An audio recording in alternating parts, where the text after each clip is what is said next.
Shohei Ohtani is free to do whatever he wants as far as his meetings are concerned. Because it seems like year after year, it's a franchise that's stuck in the mud. I think it's time we stop looking at Brock Purdy as a game manager and stop looking at him as Mr. Irrelevant and just start looking at him as a really good quarterback. Down go the holier than thous. That's right.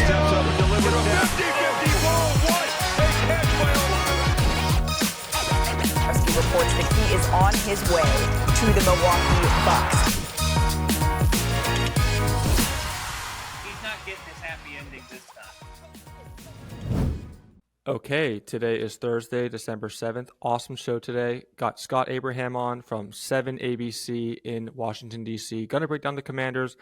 Pretty disappointing season they've had so far, all things considered, of course, especially on the defensive side. We'll break that all down with him. We'll break down Capitals, Nationals, and even the Wizards a little bit, kind of rapid fire style for the other three teams, but really go into detail with the Commanders. What went wrong this year, and then what they need to do going forward to get back to, finally get to winning ways. I mean, the fan base has been very patient for a long time, which we also break down with him.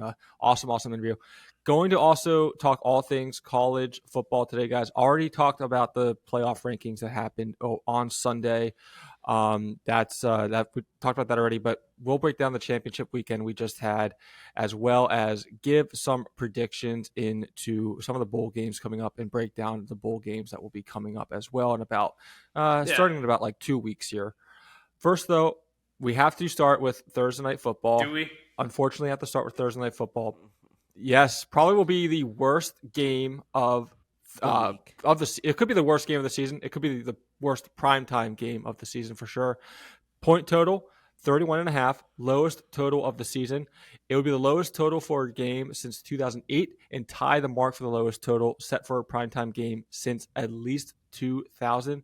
If the over and under for this matchup remains at 31.5, it will rank as the 14th lowest point total for a regular season NFL game since 1986. Of course, Bailey Zappi, Mitch Trubisky facing off against each other. Pats are terrible, and Steelers' offense is terrible. I really don't have much else to say about this game. It's going to be pretty ugly. Yeah, this is if you have better things to do on this Thursday, I would suggest going ahead and doing that because the Steelers' offense has been terrible to watch. The Patriots' offense has been even worse. They've had 3 straight games that they allowed 10 points or fewer and lost all 3 of those games. Like, if I'm a defensive player, I'm throwing hands in the locker room because Mac Jones, Bailey Zappi, it doesn't matter who's playing quarterback. That offense is just disgusting. Like, all you got to know about the Patriots is when they put up the graphic for Thursday Night Football last week, they had, I think it was TJ Watt for the Steelers, and they couldn't find a Patriots player to put, so they put Dolchik. That's kind of symbolic of their season. Yeah. This game is not going to be pretty. I saw that too. It's might be another 6-0 game, or maybe even worse. Who knows? Maybe a 0-0 tie. I don't even know if this ever even happened, but if it was going to happen, it would be this game. Worst scoring offense in the NFL, Patriots. That's no surprise. Steelers are really not that much off. I mean, they can't be much far off from that either.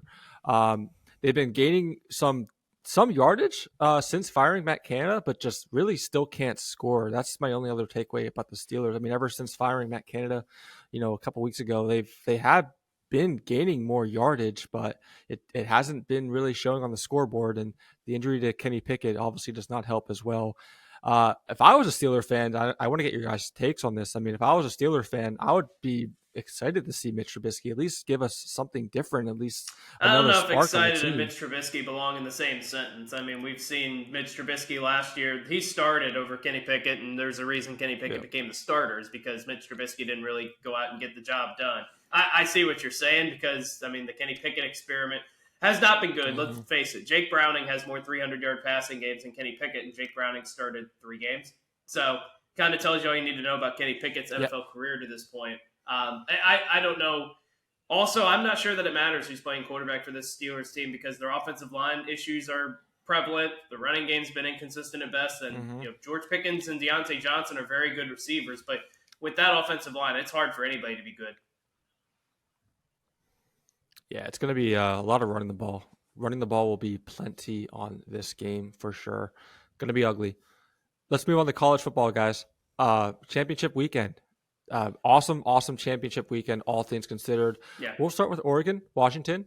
Oregon could not stop the run. Pretty bad showing by Oregon, all things considered. Penix balled out as well in the air. Off day for Bo Nix as well, when just probably the worst day to be an off day. Of course, Oregon losing did end up getting out of the college football playoffs, and Washington is now at the second seed going into New Year's, the New Year's Bowls and the playoff matchup they have going on. But what was your overall takeaway from this game? Like I said, Oregon really just could not stop the run. Washington just continued to run the ball. No, that's what surprised me is that Washington for the second half of the year, they've been a running team, maybe not 50-50, but it's more like 60-40 or maybe 55-45. Michael Penix threw for 319 yards, had his typical great game. Dylan Johnson, 28 carries, 152 yards, had 2 touchdown rushes, also threw for a touchdown. That was really the difference in this game, is that Washington was able to consistently run the ball, and Oregon was not. And that's a little surprising because Oregon's identity is built more toward the running game than Washington's identity. But we've talked about the last 3 meetings now between these teams, 3-point wins, all of them by Washington. And now the Huskies get to go to the playoff. Oregon, unfortunately for them, on the outside looking in. I said this last week, Oregon being favored by 10 points after Washington beat them earlier in the year was certifiably insane, and Washington just showed you again why that was the case. Jalen McMillan, Roma Dunze also had big games. Washington, I think, should have been the number 1 seed in the playoffs, but they've got an opportunity to go win a national championship because they're going to have the best quarterback of anybody in the college football playoff. Yeah, Oregon's rushing defense, too, was one of the best in the nation. They only gave up 92.6 yards per game, and it was the 7th best, I think, in the nation going into that matchup against Washington. You mentioned Dylan Johnson. He alone in the fourth quarter, 80 yards, ran the clock out. They couldn't stop him in the fourth quarter. Amazing catches by the wide receiver core for Washington. Just in general, just amazing catches.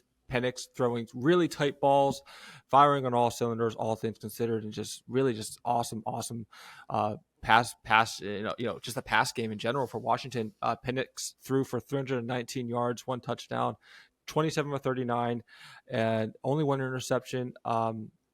Jalen, you mentioned Jalen McMillan too, Zach, as well. 9 catches, 131 yards. Roman Dunze also always explosive as well. 8 catches for 102 yards. So Washington, what do you think, Zach? Because me and Justin talked about it on Tuesday's show a little bit, but do you think Washington after this game is deserving of a second seed in this playoffs? If they play like they did today, or not today, over the weekend, I think they should have been the number 1 seed because they had a better resume at the end than Michigan did. And they've beaten Oregon twice. They've beaten Utah. They've beaten a lot of good teams. And I think this team can absolutely win a national championship because they've got that running game. The defense has gotten a little better as the season's gone along, and they've got the best quarterback in the college football playoff in Michael Penix. Washington can absolutely win it. Mm-hmm. Yeah. My last takeaway, Bo Nix, unfortunately, like I said, had probably one of his worst games of his career, 21 for 31. He was on pace to break Mac Jones's single-season completion percentage record at 77.4 after this game last Friday night. It is now 77.2%. Kind of crazy to think, all things considered, Mac Jones has the single-season completion percentage record in college, considering how things turn out now. Speaking, we just touched base on the Patriots game. But, Bo Nix, unfortunately, couldn't get it done. Just from the start, Bo Nix just looked like he was completely off, and only completing one of his 5 first passes, which of course led to a bad start to the game, a bad momentum to start off the things early on for the Ducks. Oklahoma State, Texas, game was never really close. Texas got out fast and never looked back, never took the foot off the gas. Quinn Ewers, historic performance. Video game numbers, first half, stacking up 354 passing yards and 4 passing scores, highest in the game this season in only 1 half for him. Texas defense showed up big too. Like I said, this game really was never close, and that's all my biggest takeaway from it. I think with this past performance, similar to Washington, they definitely deserved to be in the college football playoffs. And what are any other takeaways from this game besides the fact that this is the Texas team we've been waiting to see for a while, and we've now seen it the last couple games against Texas Tech and against Oklahoma State. They were winning some close games for a while, but that was without Quinn Ewers. Now they've got him healthy, and you see the immediate difference. Almost 350 yards, you mentioned, in the first half, 3 touchdowns, just never in doubt this game. And Kellen Robinson had 2 touchdowns. C.J. Baxter had a touchdown, replacing the injured Jordan Brooks. Texas is as complete as any team in college football. And all the talk about Alabama, Texas went to Alabama, beat them by 10 earlier in the season. And Texas is playing as well as they have all season long. That Washington-Texas game, I think, is going to be a fantastic Sugar Bowl game, fantastic semifinal game. And the one thing I will say, though, Texas secondary can be had. Washington is obviously one of the best passing teams in the country, but Washington's defense has had their struggles stopping the run. Texas is a very good running team. I think that's about an even matchup. Oklahoma State was just kind of left there to play victim to Texas, who needed to make a statement, and they did. Yeah, definitely. And like I said, Texas showed up big time in this game. Oklahoma State couldn't run the ball down the field, or literally run, and they had trouble passing as well. It just absolutely stuffed them. And yeah, this game was never close. Texas absolutely just manhandled Oklahoma State. But you're right, though.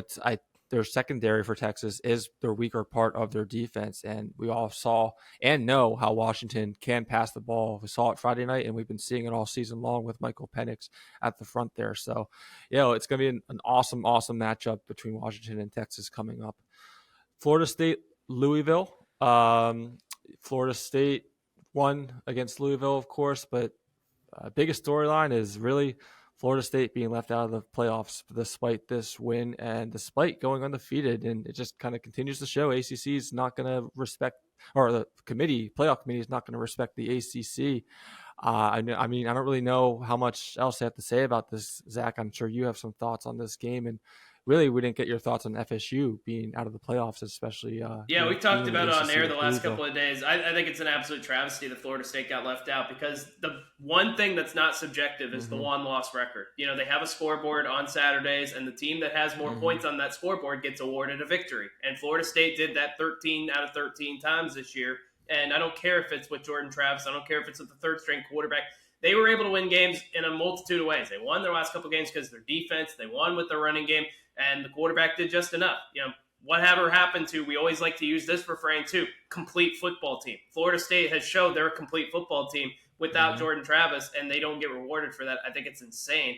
Now, as far as this game was concerned, it was ugly with a capital U, because Louisville couldn't move the ball across the street. Florida State's offense struggled, but Louisville was coming into this game averaging 35, 36 points a game, and Florida State shut them down. That should be a credit to Florida State, not an insult to Louisville, and not an insult to, Florida State didn't look the part. The eye test, I think, is the most overrated metric used in all of sports. Florida State's 13-0. They're 1 of 3 undefeated Power 5 conference champs. They absolutely should have been in the college football playoff. There's no question about that. Yep. No, it's you mentioned the completeness of the team. FSU allowed only 6 points against Louisville. 188 yards. Louisville only averaged 2.68 yards per play, and were 3 on 18 on third downs. FSU just looked absolutely dominant. Offense got the job done, but defensively, especially, just like you said, a complete game by FSU. And my question for you, Zach, do you think they would be in the playoffs if they were in the SEC or Big Ten? They would. FSU? They absolutely would. Probably. That's the bias. That is the bias towards the SEC and the Big Ten. It's just weird why the ACC gets left out like that, and the SEC and the Big Ten, and even the Pac-12. Well, the Pac-12 is overachieving in my opinion this year. It's probably the best conference in college football, but this is the SEC bias. Alabama, that's why they got in. That's why Alabama got in. Yeah, got a few things to say as far as make or fake later about that. Okay. But I mean, over the weekend was really the most I've watched FSU play really all season long, and I was so impressed by them. I mean, completely dominant on the line of scrimmage, swarmed the ball, and were more the physical team, all things considered. I mean, for pass rushing like crazy, 7 sacks, 14 tackles. Louisville came into the game allowing about 2 sacks and only about 4 to 5 tackles a game, and those were both more than doubled alone in this matchup. So, yeah, I was really surprised by FSU. Hate seeing them out, and just how it rolls sometimes. But the 12-team playoff structure came a year too late, unfortunately, for FSU fans and their alumni. Rest of the games, we can kind of breeze through these. Michigan, Iowa, obviously being one of the big conferences, but the game was terrible. There's nothing to say about this. No one thought this game would be close, and it wasn't close at all. Iowa got literally blown out, completely shut out, and Michigan just completely dominated them. I don't really even have anything else to say about them. Yeah, no, not really. SMU, Tulane. I don't have much else to say either. Kevin Jennings for SMU played pretty well. 266 yards from the scrimmage. SMU's defense, I was pretty impressed by as well. Held Tulane to only 31 yards of rushing. That's far below Tulane's average of over 167 yards per game. So SMU looked pretty dominant. I was pretty impressed by their performance. Especially going should have got the New Year's Six slot over Liberty. Yeah, because they played a tougher schedule, and the reason that the committee gave for putting Liberty in, although they didn't play a single Power 5 team and have literally the worst schedule in college football this year, their reasoning was Liberty just kept winning games. So did Florida State, but yeah. Yep. Yeah, Tulane's. You mentioned the New Year's Six Bowl. This loss by Tulane knocks them. I mean, as you can see by the bowl schedule, knocked them out of the New Year's Six Bowl. So that's unfortunate. I agree. SMU, by the way they played this past weekend, should have been considered as a replacement in that New Year's Six Bowl, because they definitely showed it and they played really, really well. Last game, real fast to get into, New Mexico versus Liberty. Liberty dominated on offense. It kept their perfect season and New Year's Six bid alive. Caden Salter threw for 2 touchdowns and ran for another, 20 for 25, 319 passing yards, and rushed 12 times for 165 yards on the ground as well. So that's over, just about 500 yards of total offense. He absolutely balled out. I was super impressed by him. New Mexico State put up numbers as well, but just couldn't keep pace with how well Salters played. And Liberty coming out dominant. Really impressive showing by the offense, all things considered. What do you think about Oregon playing Liberty, though? I know we're going to be, previewing the games as we go along here before the bowl games come up. But do you think Oregon was a little bit disrespected by having Liberty as their matchup? Well, they had to play someone, and Liberty's going to get the New Year's Six slot, and we'll see if Bo Nix wants to play in the bowl game. If he does, I think Oregon wins probably handily. If he doesn't, then I think it's a competitive game, and that's why picking bowl games is just almost impossible, because now we don't know who's opting out. We don't know who's going to be leaving as far as the portal is concerned. The teams that we're going to get in these bowl games are not the teams that we're seeing throughout the regular season. Interesting. I know it's hard to do this, but it brings up an interesting point, though.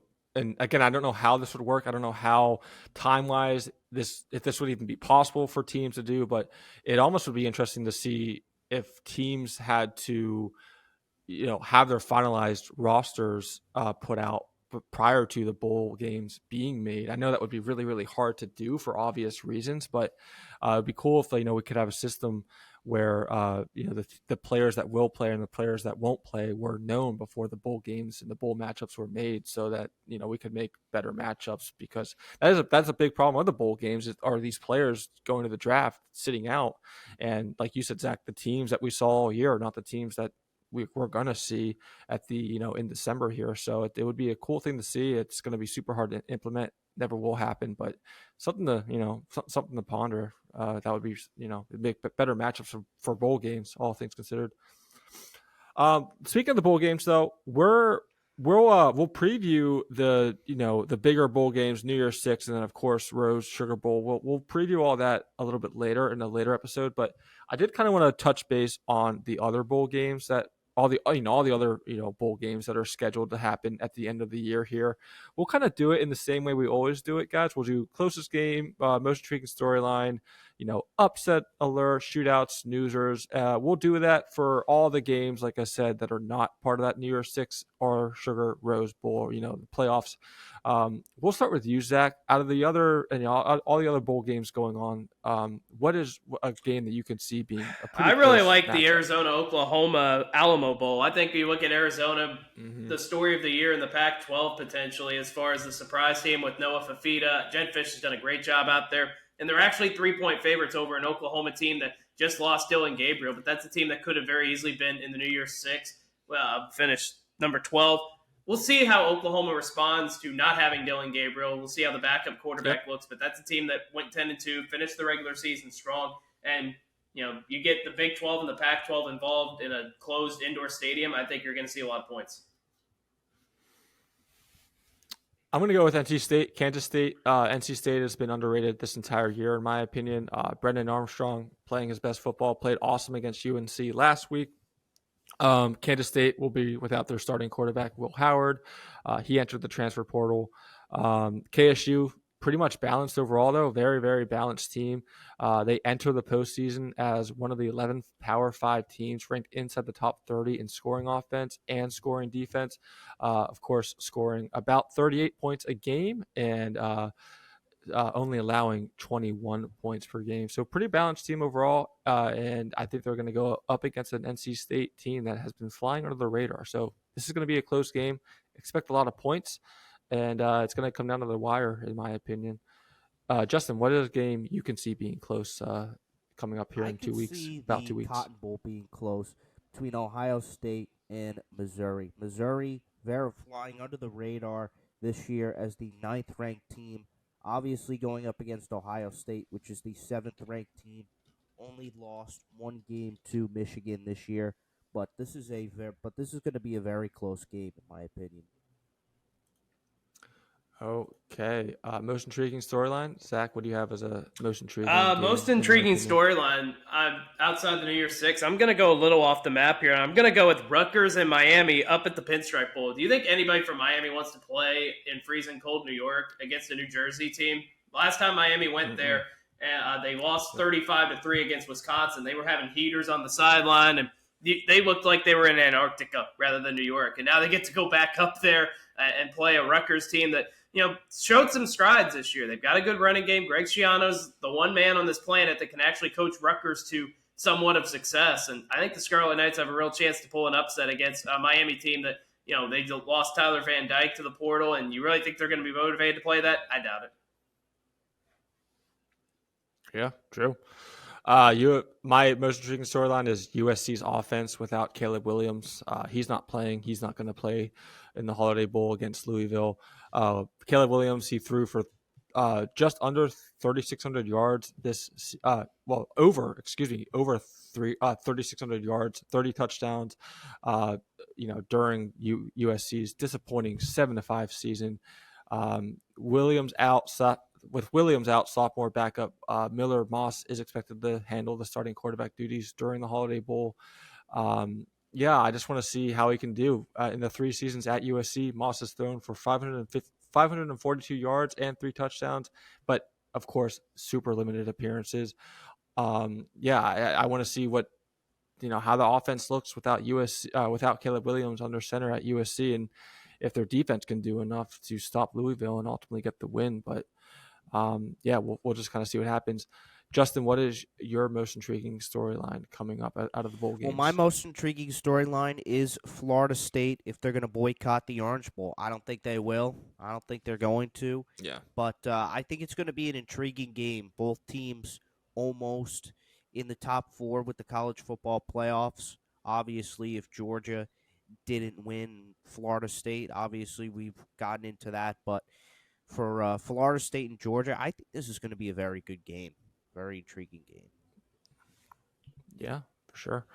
I don't think they will boycott it, the Orange Bowl. It's $4 million down the drain. Of course, if they do that, that's going to be really hard to do. But I don't see them doing that. Just too much money on the table, as you can imagine. Surprise, Zach, any game you see being a surprise? Again, it's so hard to predict these bowl games because we don't know who's going to be playing in them. Mm-hmm. I think Wisconsin's going to have a chance against LSU. I know LSU's a 10.5-point favorite, but I'm not sure that Jaden Daniels is going to play that game. And LSU this year has always struggled when they've gone up against physical teams. Wisconsin is a physical team, and they'll be as healthy as they've been all year at the quarterback position. I think Wisconsin's got a chance down the ReliaQuest Bowl to keep it at least within 10.5, maybe have a chance to pull that out outright. My surprise of the week, or surprise of the bowl games, coming up here, Texas A&M over Oklahoma State. Give me a rematch from the 2019 Texas Bowl when the Aggies beat the Cowboys 24-21. Texas A&M been a mess all season, firing Jimbo Fisher, botching up multiple games. It's been a season to forget for the Aggies. Oklahoma State, however, though, is also extremely overrated in my opinion. I know, Zach, you kind of already touched base on it a little bit earlier as well, but this win can definitely start off a new era in College Station. Oklahoma State's offense is one-dimensional. Ollie Gordon, he'll handle a chunk of the offense. He was shut down, of course, this past weekend, but Ollie Gordon, he has 258 carries on the year, over 1,600 yards on the ground, and 20 TDs as well. But like I said, big problem for Oklahoma State is I think they are very one-dimensional on offense, and I think Texas A&M could have the potential to give them some troubles coming up here. Has been Texas. I mean, I mentioned Ollie Gordon, but Texas A&M has been absolutely phenomenal at stopping the run all year. Opposing teams are running for an average of 3.3 yards per rush attempt, and they're only averaging 106.7 yards per game. So, yeah, give me Texas A&M over Oklahoma State. I think Oklahoma State's a little bit overrated, and Texas A&M definitely wants to have a good end of the season after a pretty tumultuous season, all things considered, they've had up in College Station. Shootout. Justin, I'm sorry. What is your most intriguing storyline? My upset, actually.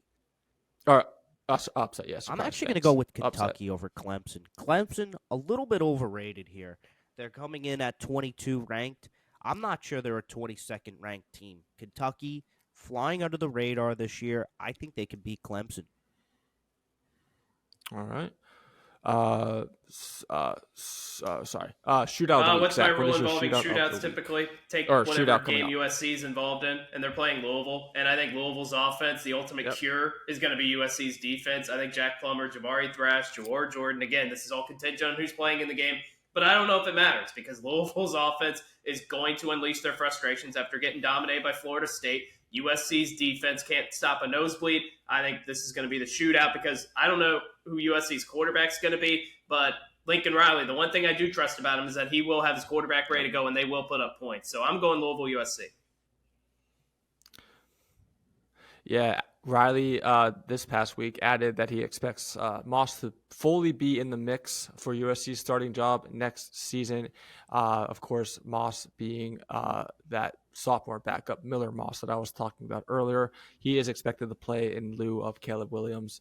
And yeah, so we'll see what happens. Like I said, that's my most intriguing storyline, Zach, is how the offense for USC will show up without Caleb Williams most likely not playing.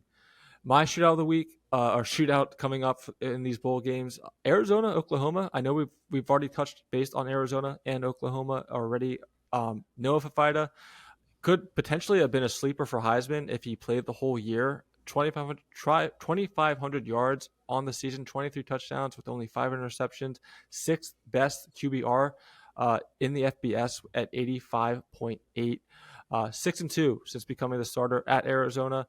His losses only came against Washington and USC, good teams, all things considered, and those losses were only a combined 9 points as well.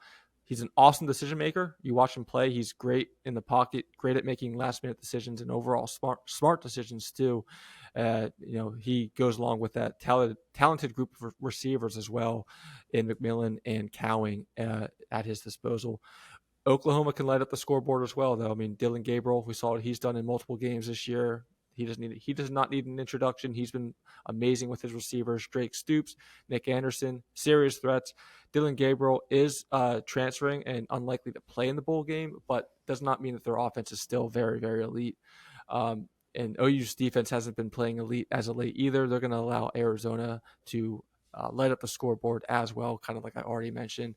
The Sooners are giving up 22.3 points per contest, which has them as 42nd in D1 in all of FBS, and has given up a total of 1,774 yards rushing, and that's on the year as well as 13 touchdowns on the ground on the year. Over the course of the season, they have relinquished 268 points. So Arizona offense really good, underrated, and OU's defense pretty bad, pretty overrated, all things considered. And it's going to be a shootout, and I'm excited to see it. Justin, what is your shootout of the week coming up? Shootout, I'm gonna go. Or coming up, yeah. I'm gonna go with Ole Miss and Penn State.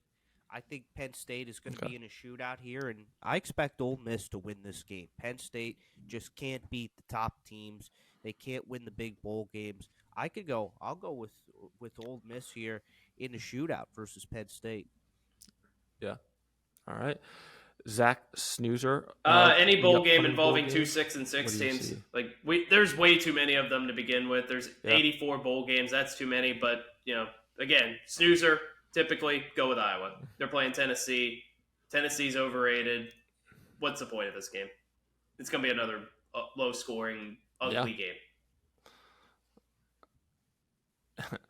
I'm going to go with Miami. Rutgers, yeah, always go with Iowa for the snoozer. But for me, I'll go Miami. Rutgers, keep it, try to get to as much games as possible in this rundown here. Both teams are pretty tough to watch, but both somehow win games. Miami and Rutgers, of course, being those two teams. Miami doesn't have a lot of motivation in this game, not playing against a high-level opponent or in a high-level bowl. Rutgers has looked awful on offense all season long. Gavin Wimsett just can't throw the ball. I mean, the quarterback is a big-time problem. That position is a big-time area of improvement that's needed for the team. Both teams have carried both teams, like Iowa, Zach, are carried by strong defenses, but their offense is just abysmal on both sides of the ball. So, yeah, this game is going to be a pretty ugly matchup, and I expect it to be a pretty low-scoring affair, all things considered. Justin, what is your snoozer for these bowl games coming up? Snoozer, I got Toledo and Wyoming in the Arizona Bowl. That's definitely going to be a snoozer. Yeah. All right. Nice and sweet. Before moving on to our complaints of the week, guys, I do want to do a very quick recap on the NBA season tournaments. Of course, we're reaching the semifinals now. Pelicans and Lakers will match up, and then Pacers and Bucks will match up as well. Pelicans have been hot all throughout this in-season tournament that we've been having. Their depth on full display. Brandon Ingram, superstar status. Zion Williams playing pretty well, as all things considered as well. LeBron James and the Lakers as well have been. I think they went 6-0 in group play. I think they actually might have went undefeated in group play. So they've been playing pretty well, as all things considered. And then, like I said, Pacers, Bucks will be in that East semis as well. Halliburton, I mentioned Halliburton in the past, guys. I think it was an off the map or maker. One of the weeks I mentioned how well Halliburton has been playing this year.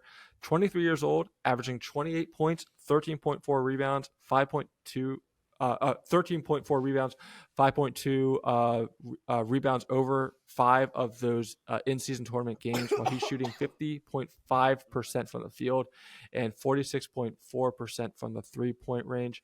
So that's my biggest takeaway. I'm super excited to see the Pacers and the Bucks. The Bucks obviously have Damian Lillard, Giannis. They have a star-studded lineup, but the Pacers have been really impressing me lately too. And I just think it's it's gonna be a good game to see. I don't know if you guys want to bring in anything to these. Yeah, I think games, they'll be interesting. I mean, you get the Bucks are the established team that we all expect to compete for the Eastern Conference title, and the Pacers, this is a big thing for them. I mean, this is a franchise that hasn't tasted a whole lot of success in recent memory. Tyrese Halliburton's been one of the best players in the league this season. There's no doubt about that, and this could be a statement for the Pacers if they're able to win this game.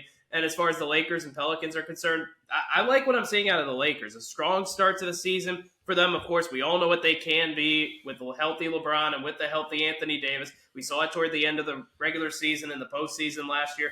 I think this team is very intriguing. And for the Pelicans, again, another kind of opportunity. We all expect the Lakers and the Bucks to be there at the end of the season.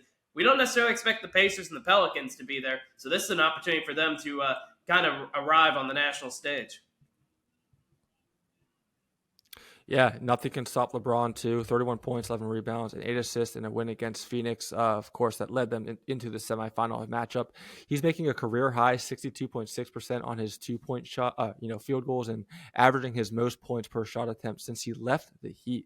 The only players with more total field goal attempts in the restricted area are Antetokounmpo, Williamson, and Anthony Davis. So LeBron James, can't say it's sneaky good, but for his age, especially, he's been playing extremely, extremely well. And Pacers Bucks. Pacers Bucks. I do want to mention the Pacers and the Bucks did play each other this year already at Cambridge Fieldhouse. Pacers did come away with that win, 126 to 124. Close matchup then, and it's going to be another close matchup coming up. Giannis factor, of course, Zach, you already mentioned it, 54 points and pulling down 12 rebounds while going for 19 for 25 from the field. In their previous matchup. He was also a two-way force on Tuesday's quarterfinal win over New York, tallying 35 points, amazing shooting, 8 rebounds, 10 assists, and 3 steals as well. This is overall, I know we kind of talked about it on, I think it was Saturday's show, but have you guys been impressed by the product of the in-season tournament? I know we already mentioned how the rankings and the ratings have been up since last year, particularly on Tuesday and Friday nights when the games are played. But have you been overall just impressed by just the product that the in-season tournament has been giving? And because no one really expected it to be as successful as it was. Yeah, I think it's successful. I mean, in my opinion, as I've kept saying, I think it should be moved to January and February, let's say, instead of now. Mm-hmm. But I think the in-season tournament is intriguing. I think it is interesting. I think it's giving teams in smaller markets, let's say, a chance to win and a chance for recognition. So I think it's intriguing, but I also think it should be moved to kind of later in the season, midway through the season, to make things a little more interesting than it is now. It might be a little bit too early, but again, it's to get the players kind of off of the load management, because that's what the NBA is cracking down on this year. But I think that I think that this will be something to go forward through with the NBA, and I think the in-season tournament should be more intriguing. Yeah, I know they. I know that's the biggest reason they wanted to have it early in the season because, you just said it, Justin. They have a really hard time getting viewership and getting engagement early on in the season, and which of course is because of football. But I know that's the biggest reason Adam Silver wanted to have it on early in the season to try to get more viewership and get more fans involved with the NBA and try their best to compete with football the best they can. Of course, most of the games being on Tuesday and Friday when there's usually no football going on. It's going to be interesting, though. My last point on this, I know I don't know the exact details per se, but they have to figure out the scheduling because, of course, there's 22 games or 22 teams now that have not moved on to the knockout stage in this in-season tournament, and of course, at the end of the season, all teams have to have the same amount of games played, and so I know the NBA has a tough thing to handle. They have to figure out basically how to schedule the remaining games for those 22 other teams that did not move on in the tournament to, again, like I said, make sure that everyone has the same amount of games at the end of the season. But of course they will, and they'll figure it out. And yeah, the season will come to an end at the end of the year with all teams playing the same amount of games. Let's move on to complaintives, guys.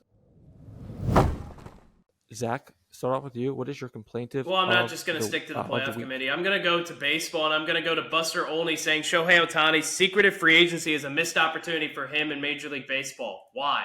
Shohei Ohtani is free to do whatever he wants as far as his meetings are concerned, as far as discussing where he wants to go. Everybody wants to label free agent stars as prima donnas if they're taking massive meetings and they're making a big deal out of their free agency. And now Shohei Ohtani's doing the low-key approach, and all of a sudden it's a major missed opportunity for him and for baseball. It's not our business what he wants to do as far as taking meetings or whatever. And, it goes back to Stephen A. Smith saying he can't be the most marketable guy in baseball if he can't speak English. Like, what do people want out of Shohei Ohtani? I just don't know. Yeah, I've heard we talked about it with Jeff Fletcher a little bit ago too. Last week we had him on, and he mentioned how his agent basically won't even allow him to speak. Well, I don't want to say allow, but the agent basically encourages him and instructs him not to really speak to the media much. And I know that kind of makes a lot of fans mad, but I agree with you, Zach. He can do whatever he wants to do. He's he's earned it. My only thing that gets me a little bit annoyed with Shohei Ohtani is I don't think he's going to go to any East Coast team. I know he's had meetings with teams on the East Coast and in the Midwest as well. And I really don't see him leaving the West Coast. If there's one thing I've heard pretty consistently about Shohei Ohtani is that he's very interested and most likely will be staying on the West Coast in some way. But, so I know I think he took a meeting with, I don't know, like the Mets maybe or some other East Coast teams. And I don't think that's going to be a big possibility of him leaving the West Coast. My complaint of the state of college sports right now, after nearly 3 years of NIL being in effect, things have gotten a little bit out of hand. College football season ends every season. The transfer portal goes wild with players entering it. And now the main draw a player will have to go to a certain school is money. Mid-tier schools that aren't football blue bloods or aren't football heavy or basketball blue bloods have pretty much no chance of, attracting players. They don't have the monetary fighting that the other schools do. These big football programs and these big basketball programs go. Everything is just narrated now and motivated now by money, and it's pretty much running wild and just getting out of control. Matt Rule said it's the best that an average cost. Matt Rule said it best that an average cost of a good quarterback in the transfer portal is $1 to $2 million. That's more than a lot of rookies make in the NFL. A lot of rookie contracts in the NFL aren't even that much. They don't even sniff that. So with all this happening, no one will ever be able to compete, and parity will absolutely start to happen in college if it hasn't already happened already, because it's going to be a fight of have and have nots. Who has the money will obviously get the best players, and then the smaller schools that don't have as much money will be pretty much left on the back burner. And this is all in consideration, of course, with the conference realignments that we'll be seeing over the next 3-4 years as well. So, yeah, that's my complaint of. I mean, college sports now just seems to be run by money, and it's going to lead to a lot of parity. And I'm concerned by how much parity we'll end up seeing, and how dominant will the better schools be over the lesser schools. It's yet to be seen, but we'll have to just see how it all kind of turns out and takes place. Justin, what is your complaintive of the week? So my complaintive of the week is analytics. I think analytics is being a little bit too overused, and now it's kind of coming into the NFL. It's kind of creeping in. That's why some teams that's why offenses are down this year. I mean, could somebody tell me, is this an offensive league or is this a defensive league? You invest in the quarterback. You invest in the offense. You invest in the offensive line. I mean, you invest in offense completely, but not the defense. Not a great year for offenses. Is analytics getting in the way too much? Yeah, no, definitely. Good argument. Moving on, interview, Scott Abram, awesome interview, 7 ABC in Washington, D.C. Going to break down the Commanders, Capitals, Nationals as well, Wizards even a little bit. Wizards absolutely terrible right now, having a miserable season, tanking a year too late. We'll get into that. Nationals might be up and coming next season, a team to look out for. He'll break down that. Scott will break that down with us as well. Commanders, offseason moves they'll have to do. Can they ever get a quarterback? We don't know. We'll see. Time will tell. And then, what's keeping Capitals fans motivated right now to go to games despite a pretty bad season they're having, all things considered. So we'll break all that down with him coming up. Awesome interview. But without further ado, let's head to the nation's capital and talk to Scott. Okay, we now head to Washington, D.C., bring on Scott Abraham from 7 News in D.C., ABC affiliate. Scott, how you doing? Really appreciate your time. How'd that bring you on? Talk all things DC sports, Commanders particularly. We're going to start with them. Get into some, Nationals too as well, and hockey obviously going on right now as well. Ovechkin killing it as always. Getting into all the sports going on in DC right now. But like I said, I do want to talk and touch base with the Commanders. This year has been pretty shaky. All things considered, the Commanders did start off pretty hot, and of course, over the second half of the season, things have been flaming a little bit, despite the new ownership that came in. But I do want to ask you, with that in mind, with the new ownership and Rivera obviously not getting the job done in Washington. What are the fans asking for, as far as Rivera's job? I know the season at this point might be a little bit of a wash. It's, going to be very hard, if not impossible, to make the playoffs at this point. Is the team kind of on the mindset of, hey, let's just wait until the offseason to figure out what we're going to do with Rivera? Or are fans really clamoring for him to get fired now and give another coach a chance to see what he can do these next 4 or 5 games, these last 4 or 5 games of the season? Jared, thank you so much for having me on. Appreciate it. Glad to be on your program.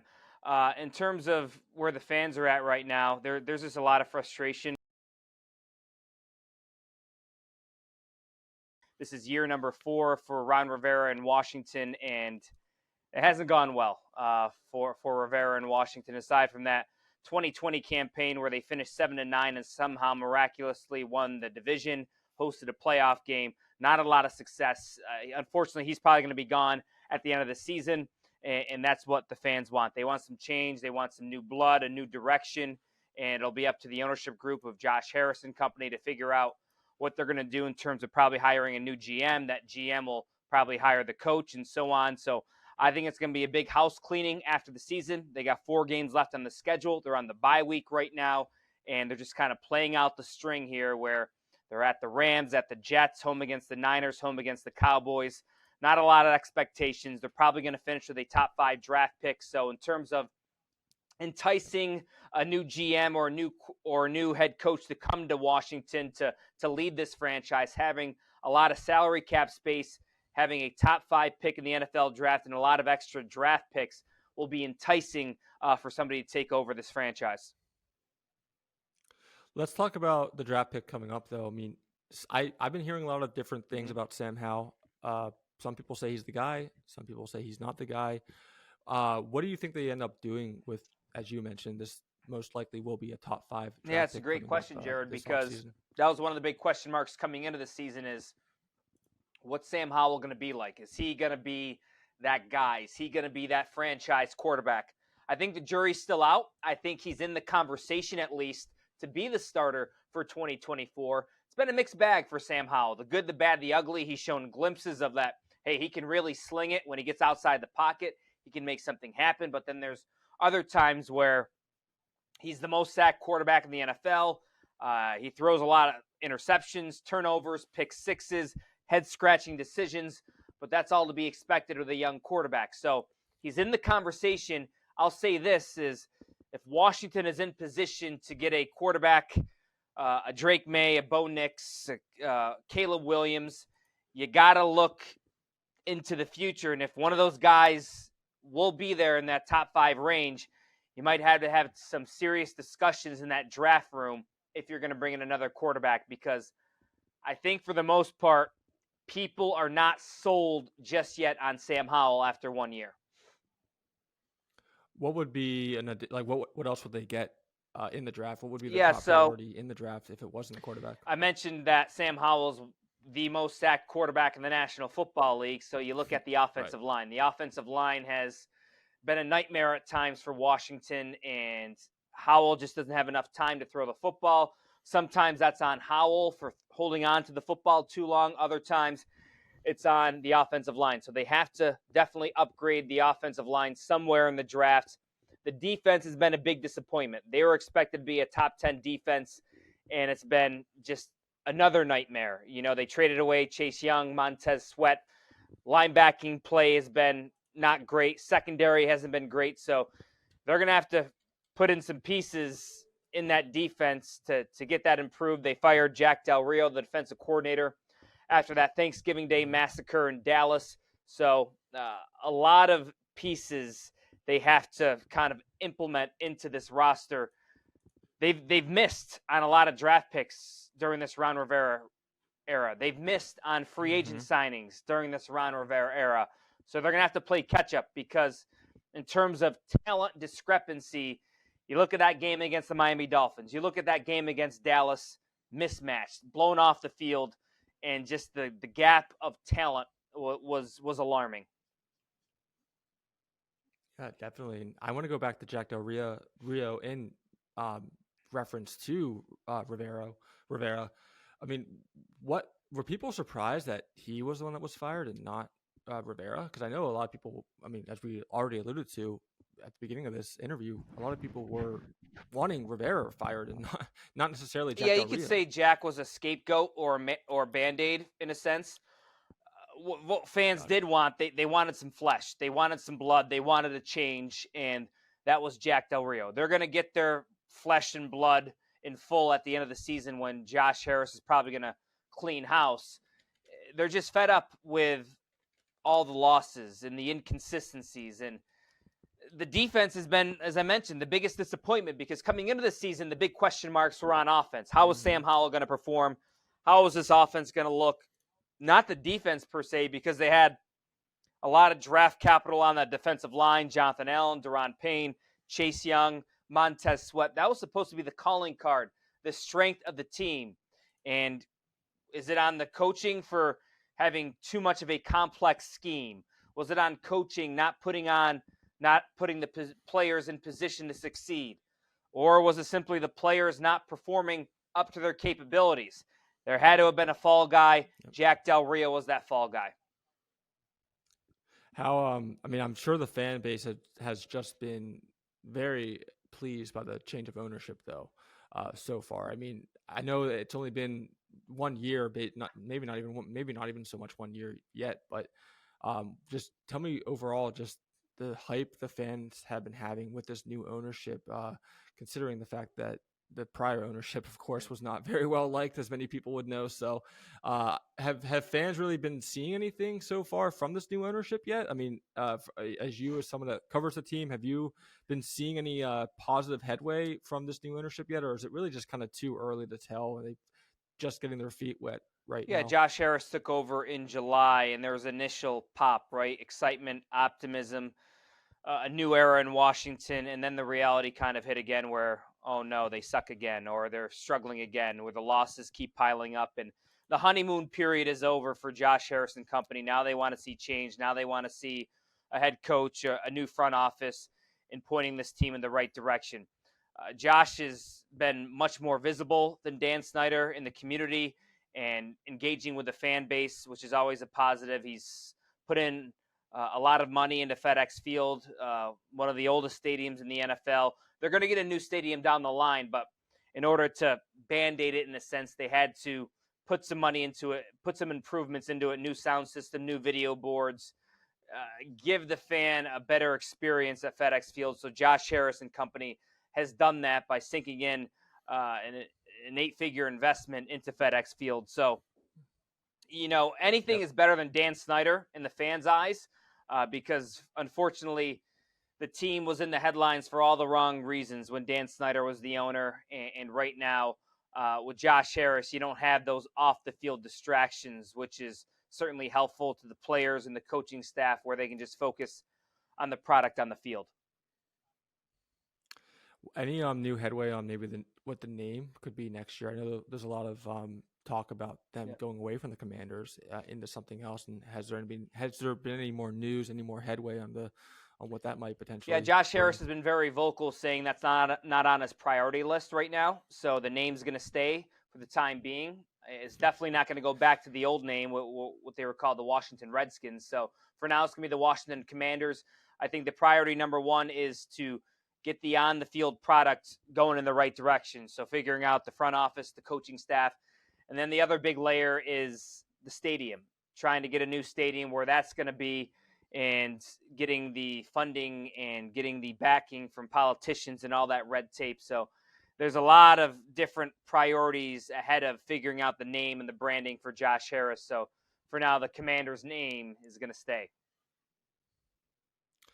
Yeah, and we have to see how Hal's going to do. And it's kind of an interesting debate, too, because a lot of the problems Hal might be having right now could really be because of his offensive line. I think he's definitely shown flashes, but as you said, too, he has trouble taking care of the ball and has had some games where he really struggled to really move the ball down the field, too. And it's just kind of our fans just frustrated, not only just by the losses in general, of course. I mean, on a 4-game losing streak here going into the bye week, but my takeaway from the Commanders, as a national fan outside looking in is they just seem to be very inconsistent on offense, because there definitely has been some games where they've shown some flashes. Yeah, that's the putting your head against the wall and pounding it, the inconsistencies of, it's a Jekyll and Hyde type of personality, right? You take the Philadelphia Eagles to the wire in 2 straight games, should have won both of those games, and then you get blown out by the Chicago Bears, or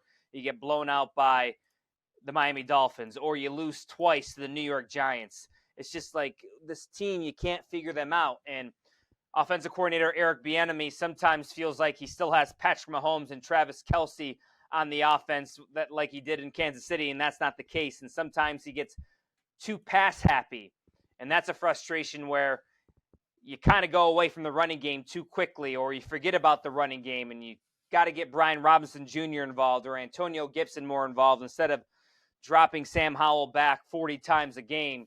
He's not Patrick Mahomes. You can't make Sam Howell into Patrick Mahomes. So I think that's where the disconnect is right now with the offense and Eric Bieniemy and Howell, and what the fans' expectations are with the offense. Yeah, definitely. And unfortunately, like I said, probably not going to make the playoffs at this point. I think they all but are eliminated. It's going to be very, very hard for them to make the playoffs, but we'll see what happens. Hopefully they can get back to it next year and, get back to the winning ways with this new ownership. And I know it might take some time. And I guess my last question before we kind of do more of a rapid style with the Wizards, Capitals, and Nationals, how's the patience been with the fan base so far? Because obviously it's been quite not only just last year or this year even, but over the fan of many Commanders, or over the lifespan of many Commanders fans, it's been quite the patience. Do you get a sense that maybe the fan base might be losing some patience in the team despite this new ownership coming in? Partly the fan base is immune because they're just so used to this. They're so used to losing and the frustrations and the inconsistencies. I think patience is long gone. They're almost becoming immune, and it's becoming expected. And that's partly why the stadium is only half full with Commanders fans, and the other half is invaded by the opposing teams. Either season ticket holders are selling off their tickets on third-party sites for the opposing fans to buy them, or they're just not buying tickets because they want to support a winner. And right now, over the last couple of decades, this Washington NFL franchise has not been a winner. And there's hope that Josh Harris can have that golden touch and maybe turn this around. It's going to take time. And I don't know if the patience is there, but until they see a winning product consistently, not just a one-year flash in the pan type deal, I think you're going to see more half-filled stadiums at FedEx Field.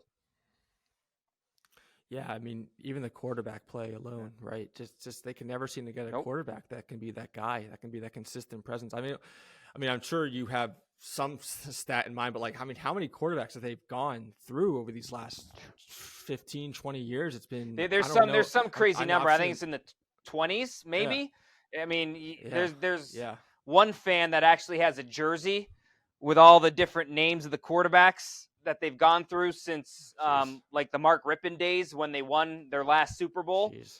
I mean, just think of all the different quarterbacks from RG3, Kirk Cousins, and Ryan Fitzpatrick, Alex Smith, and so on, Rex Grossman, Mark Sanchez. It's unbelievable. And that's the big problem, Jared. In the NFL, quarterback is the most important position in all of sports. And if you don't have that quarterback, that franchise quarterback, you're probably not going to win a Super Bowl. It's very rare to get to a Super Bowl and win it. You look at the Ravens back in the day with Trent Dilfer. They had that amazing defense. Maybe a Brock Purdy. Brock Purdy with the Niners. He's playing very well, but he has very good surrounding pieces around him and a really good defense that makes him look good. So, yeah, you don't necessarily have to have a franchise quarterback. It's hard to win without one, but Washington is just proof. It doesn't go well if you don't have that franchise quarterback. Fitting all those names on that jersey would be harder than the names on the Stanley Cup at this point. I mean, it's like you said, it's been quite the It's been quite the journey. Speaking of Stanley Cup, though, I want to touch on the Capitals a little bit. We'll do Wizards, Capitals, Nationals, very rapid fire. I know you have to get going here a little bit. I have pretty much one question for each of the teams. We're going to start with the Capitals. Ovechkin getting closer to that all-time scoring record. They've been playing pretty well. I think they're fifth in their division right now, all things considered. Still very early in the season. How's the fan base been with the Capitals so far? Are they exceeding expectations? Or are they below where the expectations where the fan base would want them right now? I mean, how are they playing right now as far as what was expected of the team going into the season? I think the fan base is really clinging to this goal chase with Ovi trying to chase Wayne Gretzky. I think they've come to the realization that this is a aging core. It's a veteran group. Nicholas Backstrom is done. Like, he's basically just walked away from hockey. Yep. TJ Oshie's always injured. He's getting older. And to make a run at the Stanley Cup, I think it's far-fetched. You got too many young up-and-coming teams in the Eastern Conference of, like, the Buffaloes and the Detroits. It's going to be really tough for Washington to make a run at the Stanley Cup. So I think fans are reserved of the fact that they're just going to sit back and enjoy history. They've seen Alex Ovechkin from day one, homegrown talent, hasn't played for another team, a Capital for life, where Wayne Gretzky, Edmonton, and LA Kings, and St. Louis, and the Rangers, and Ovi's been a Capital for life. And he's going to eventually pass Gretzky. It's going to take another couple of years, but that's going to be a remarkable moment, and I think that's what fans are really. Yep. When they come to games, Jared, they want to see Alex Ovechkin score. I mean, that's a big reason why they go to the games. They want to see Ovi score and get closer to that record. Story within the game. I mean, storyline within the game. I mean, it's enough sometimes to, keep interest in the team, despite if they're struggling a little bit by their standards. Speaking of storylines within the game, though. Quick question on the Wizards. They stink. Very well. My question, though, for you, and again, going back to kind of what we said with Ovechkin, keeping fan base engaged and interested, a weird kind of way to look at it. Are fans excited that they are doing as bad as they are? Because obviously they should have stunk last year. They could have got Wembanyama. That I think that's the that's the frustration is they were a year too late because. They had an opportunity to kind of so-called tank and throw in the towel and rebuild last year, but they were stuck in this middle ground with Porzingis and Beal, and they had a chance to get Wembanyama, and they missed the boat. And now they're rebuild. The next year's draft isn't as strong. They don't play a lick of defense. They got Kuzma. They got Jordan Poole. They got some young players in Denny Avdia, Corey Kispert. I mean, it's nothing really exciting about the Wizards. Again, they go to the games to see the opposing team star. Giannis coming to town. LeBron coming to town. Butler from Miami coming to town. There's nothing really exciting about the Wizards right now. You're going to see a lot of points, but other than that, it's going to be a number of years. They got new front office, new GM, and they're going to take their approach and do what they got to do, and hopefully they can turn into like an OKC or a team like that where they have to rebuild through the draft, get young, get hungry, get faster, get quick. In 5 years, they'll be, a team that's feisty and competitive. Yeah, you talk about patience, and I always mention it whenever I talk about NBA. That dangerous zone of like that purgatory zone. I always kind of call it. You're not good enough to go far in the playoffs or even make the playoffs. But they were in purgatory for a number of years. Either. Many years. So. We'll see what happens. 11 out of the 12 games they've lost now. 12 past games, lost 11 of them. Teams scoring 130 points and average 130 in those games. Average 130. Yeah, that's sick. Yep. Yeah. And the sad part is I don't even know. Their head coach Wes Unseld Jr. was supposed to be a defensive guru, a defensive expert. They got him from, I believe, Denver as an assistant coach, and he was really focused on the defense and the defensive sets. I mean, hello. it's it's so frustrating. Yeah, no, it's you talk about like I said, patience again. They that's a fan base that's also been having a lot of patience lately. My last question, Nationals. Speaking of patience as well, they've been having a couple, finishing off the interview here with the Nationals. They've been having a couple of tough past years as well. Last season, of course, finishing last in the NL East, 71 wins. 33 games behind the Mets and not even sniffing the playoffs in that division. But what's the hopes for this offseason with the Nationals coming up? Anything exciting in particular that the team is looking into doing that might help them get back to the playoffs, or at least being able to at least sniff the playoffs next year and get back to winning Out of the ways? 4 major professional teams in Washington, D.C., I think there's the most hope and optimism with the Washington Nationals because they have a lot of young players and young talent currently on the roster, but most importantly, in the minor leagues in the farm system. Remember, they unloaded Juan Soto, unloaded Max Scherzer, got a boatload of prospects, and those prospects are raking in the minors. They picked up Dylan Cruz in the draft, who was that stud from LSU. He could be Bryce Harper 2.0. They got some good arms, some strong arms in the trades, like a Mackenzie Gore, Josiah Gray, who was an all-star. So it's going to take another couple of years. Remember, they won the World Series in 2019, so now they're going through this rebuild. Fans are hopeful. They're only a couple more years away from sniffing the playoffs, and as you know, if you get in the dance, you get in the playoffs, you can get hot and go all the way.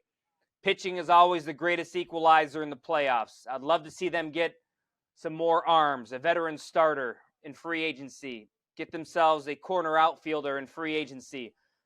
But I'm excited about the young talent coming up from the farm system.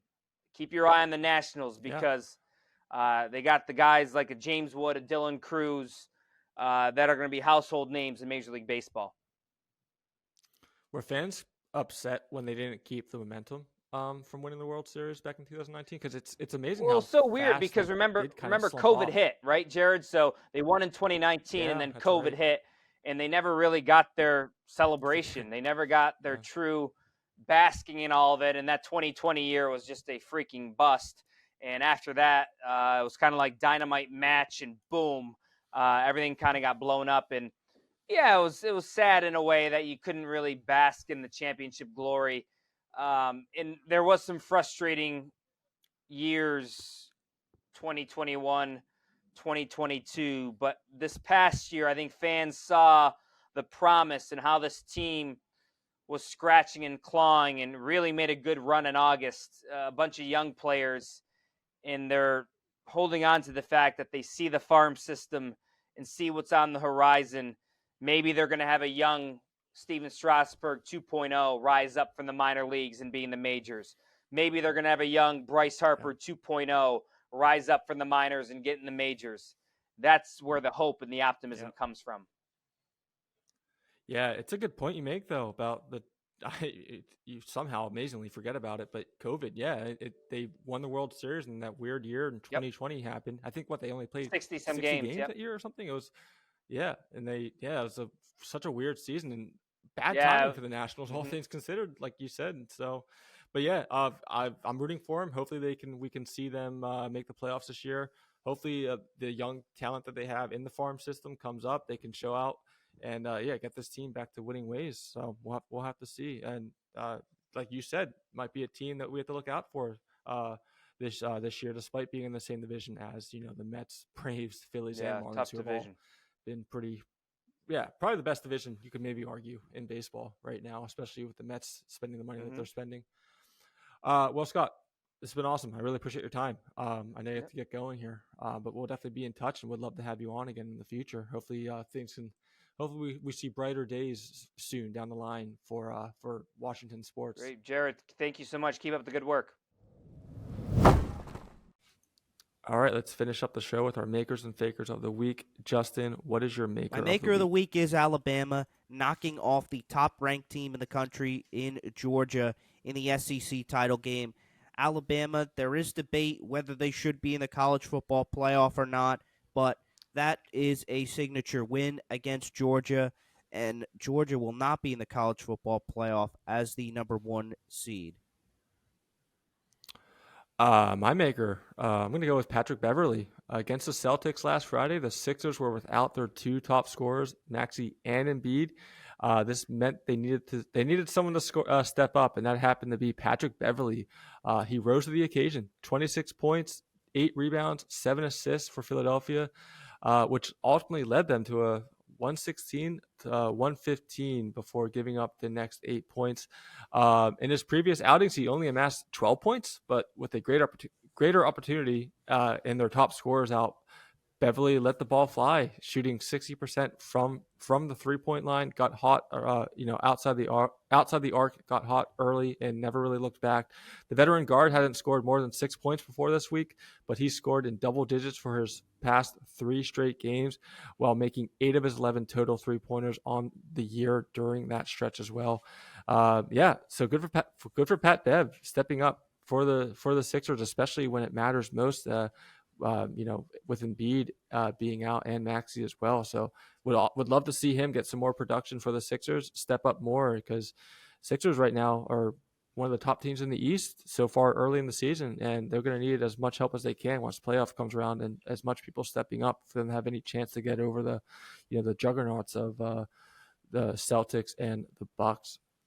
Zach, my maker of the week is going to be Brock Purdy, 314 yards, 4 touchdowns. He's an MVP candidate, and I think it's time we stop looking at Brock Purdy as a game manager and stop looking at him as Mr. Irrelevant and just start looking at him as a really good quarterback, because he's in the top 10 basically every major passing statistic you want to come up with. And what was the main reason that the 49ers didn't feel they were in a fair fight against the Eagles last year? Because Brock Purdy got hurt. Well, he's available this week, and he showed that he is a major difference maker for this team. Deebo Samuel obviously had a big day. Christian McCaffrey had a big day. But Brock Purdy is the straw that stirs the 49ers drink, and right now this is the best team in football, and I think we've got to stop labeling him as a game manager and just start recognizing him as one of the best quarterbacks in the NFL. Brock Purdy's the maker of the week.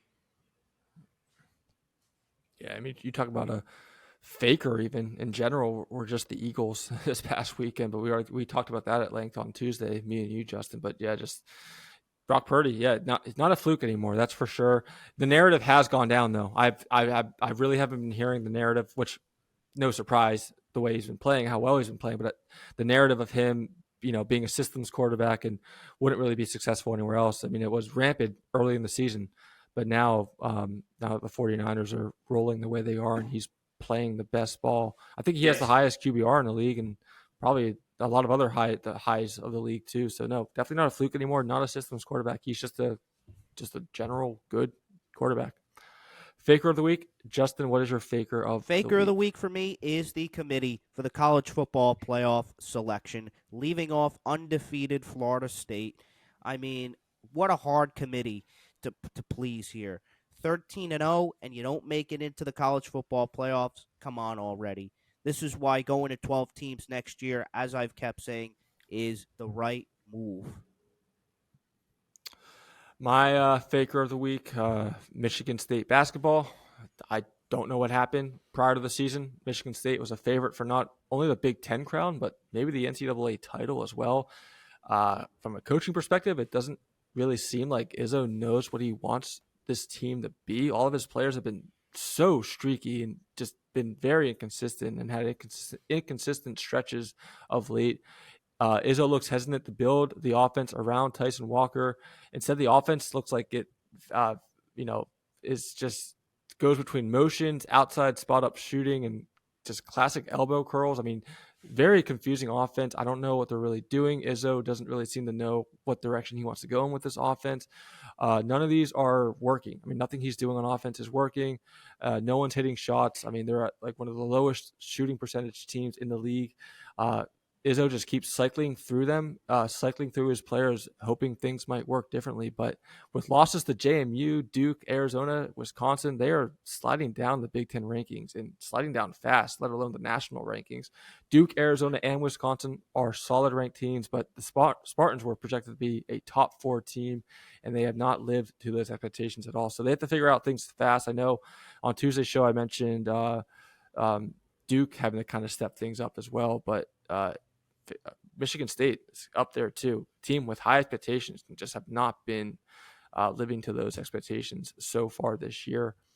Zach finishes off. So Justin mentioned the committee. I'm going to go to ESPN. I'm going to go to Kirk Herbstreit, Greg McElroy, and Dan Orlovsky, 3 mediocre quarterbacks trying to tell us how important good quarterback play is. So Herbstreit has been trying to get Alabama in the playoff for weeks now, saying Florida State before the Jordan Travis injury wasn't a lock for the college football playoff. And then he's trying to poo-poo going undefeated and say, oh, it's the eye test. Oh, it's the 4 best teams. Well, Kirk Herbstreit, like I've said, doesn't know anything about playing the quarterback position. And the whole takes, there were tweets that he had earlier in the season. If you win out, you're undefeated, you should be in the playoff. And he said the same thing about Florida State 9 years ago. So you talk about a hypocrite and a guy that's probably bought out by ESPN trying to, being given the SEC talking points. Herbstreit's doing that. Greg McElroy switched his position. He said Florida State should have been in the playoff last week. This is after Jordan Travis got hurt. Now all of a sudden, the former Alabama quarterback wants Alabama in the playoff. Gee, I wonder why. Greg McElroy talking about bad quarterback play. Well, the guy threw for 50 yards in the national championship game, so he should know. Dan Orlovsky 2 weeks ago, after Jordan Travis got hurt, said Florida State, if they went out, they belong in the college football playoff. And then Dan Orlovsky again flipped his opinion, saying that this Florida State team did not go undefeated. Yes, they did. They went undefeated whether they have Jordan Travis or didn't have Jordan Travis. 13-0 is 13-0. So everybody just flip-flopping their positions. It's getting harder and harder to think that these guys are not being bought by ESPN and not being told what to say as far as the bias towards the SEC. It's sickening. And these quarterbacks that didn't do a damn thing in the NFL trying to tell me how important good quarterback play is, get out of here. Hey, just like David Carr saying Jalen Hurts should be. He almost made my faker. Marcus Mariota should. Yeah. And Marcus Mariota should. I didn't even see this. He said that. Guys just really want to go viral. That's what it is. Oh. Yeah, really. It's weird because like some guys want to go viral, but then you mentioned Zach with the people at ESPN. A lot of them don't want to. A lot of them just want to say whatever everyone else is saying too. They don't want to really rock a boat too much because that's why they change the position so much, because whatever is trending at that time, I don't think they're always so afraid to kind of go against what's trending on, social, what's on online. But then the other end of the spectrum, like you do get guys that just want to go viral too by saying crazy things. So yeah, media is crazy. Whatever works, whatever, rocks people's boats. That's what they're going to do. Good show. Back on Saturday. We'll break down, preview NFL Week 14 coming up.